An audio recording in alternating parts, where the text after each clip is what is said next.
Dan beberapa program-program Kementerian Pertanian juga memberikan kesempatan kepada anak muda untuk memiliki kesempatan magang, ya, magang ke Jepang sebagai contoh. Tahun ini Kementerian Pertanian memberikan kesempatan 2.000 petani muda untuk magang pertanian ke Jepang.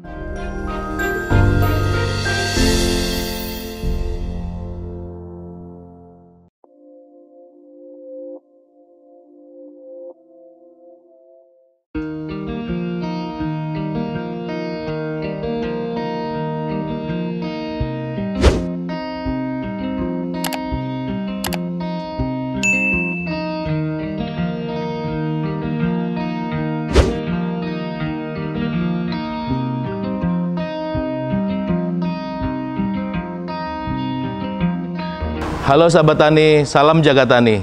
Nama saya Kuntoro Boga Andri, saat ini saya menjabat sebagai Kepala Biro Humas dan Informasi Publik di Kementerian Pertanian. Senang bisa menyampaikan beberapa informasi terkait dengan Biro Humas dan Informasi Publik Kementerian Pertanian. Saya menjabat sebagai Kepala Biro Humas sejak bulan Maret tahun 2018. Jadi sudah sekitar 4 tahun.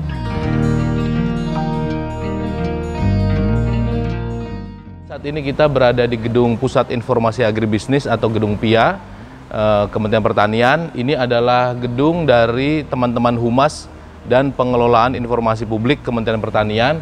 Dan bisa dilihat gedung ini konsepnya seperti gedung De Louvre Prancis, dan landscape-nya juga ditata secara apik. Ada tanaman hias di dalam, tanaman hias tropis, kemudian di luar ada kolam, paun, dan beberapa tabula pot yang ada di sekitar gedung ini.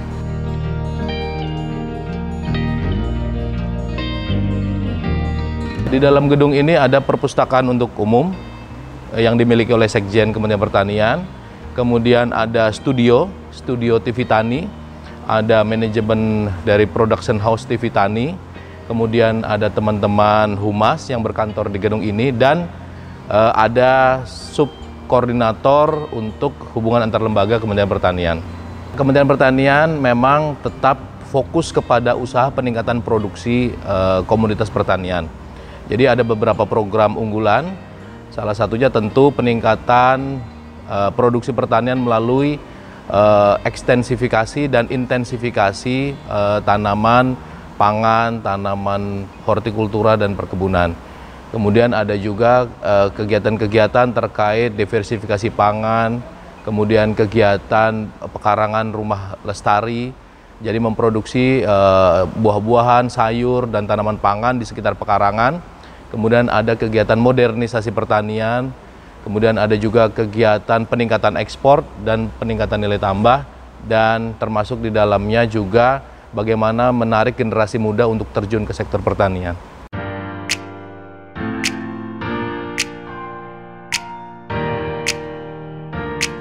Kementerian Pertanian berusaha untuk memfasilitasi teman-teman yang ingin terjun ke sektor pertanian, itu pertama. Kemudian ada beberapa program untuk menarik minat generasi muda, diantaranya memang disiapkan sekolah khusus atau sekolah vokasi untuk teman-teman yang ingin terjun ke sektor pertanian. Kita memiliki 6 sekolah vokasi pertanian, kemudian kita juga memiliki beberapa sekolah menengah atas yang khusus pertanian, SMK pertanian. Kemudian teman-teman yang sudah lulus dari Fakultas Pertanian maupun teman-teman dari jurusan-jurusan non-pertanian yang ingin terjun ke sektor pertanian, juga ada beberapa kegiatan-kegiatan pembinaan, ya.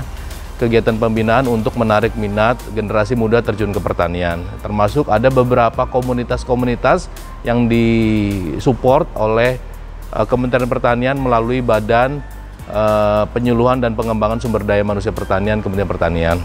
Dan yang terpenting adalah supporting atau fasilitasi keuangan, begitu ya, melalui dana KUR, melalui seed money untuk mendorong teman-teman menggunakan dana perbankan, menggunakan skema KUR untuk bisa memfasilitasi keuangan yang mereka butuhkan untuk terjun ke bisnis pertanian. Jadi ada beberapa kegiatan untuk menarik minat pertanian, termasuk yang terakhir adalah generasi muda tentu tidak akan tertarik terjun ke dunia pertanian bila menggunakan teknologi tradisional, sehingga perlu menggunakan alsin, alat dan mesin, kemudian juga pemanfaatan Internet of Things, pemanfaatan teknologi-teknologi presisi agriculture yang bisa dimanfaatkan oleh petani-petani muda untuk bertani dengan lebih mudah ya, dengan lebih keren, tanpa kotor, tetapi bisa memberikan penghasilan yang optimal.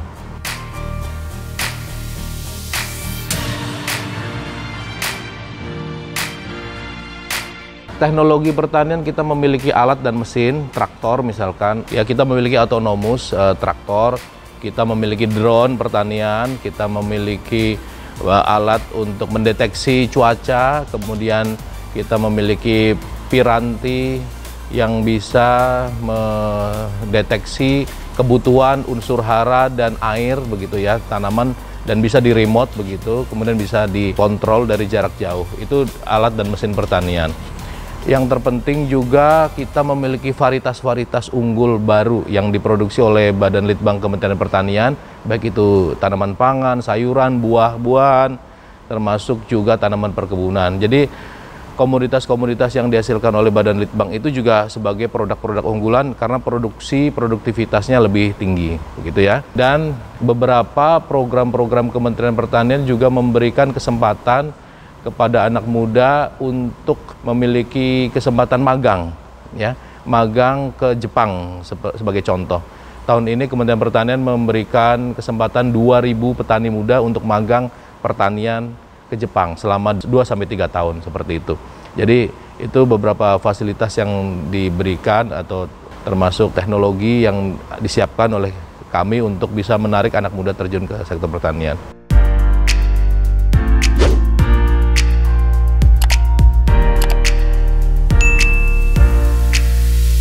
Saya selaku Kepala Biro Humas dan Informasi Publik Kementerian Pertanian, jadi ada 3 bagian di Biro Humas.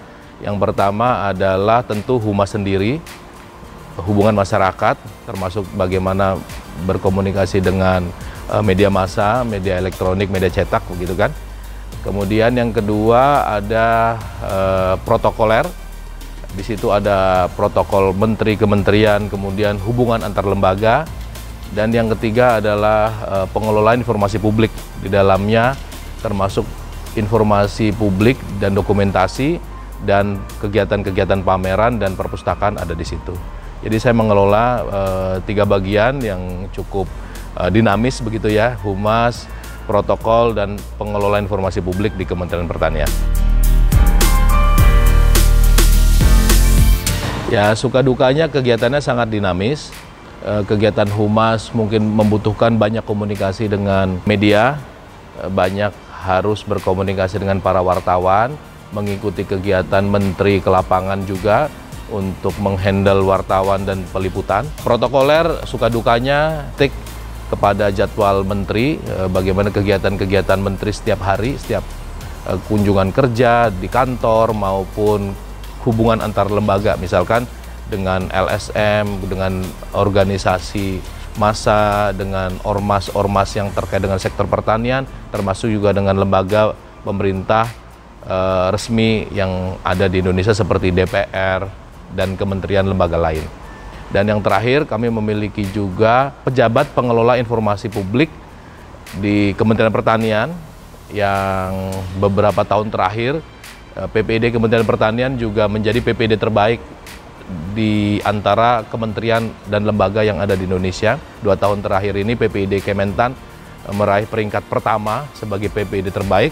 Struktur dari PPD Kementan, Biro Humas sebagai PPD utama, membawahi 234 PPID pembantu dan pembantu pelaksana di UK-UPT, unit kerja dan unit pelaksana teknis Kementerian Pertanian.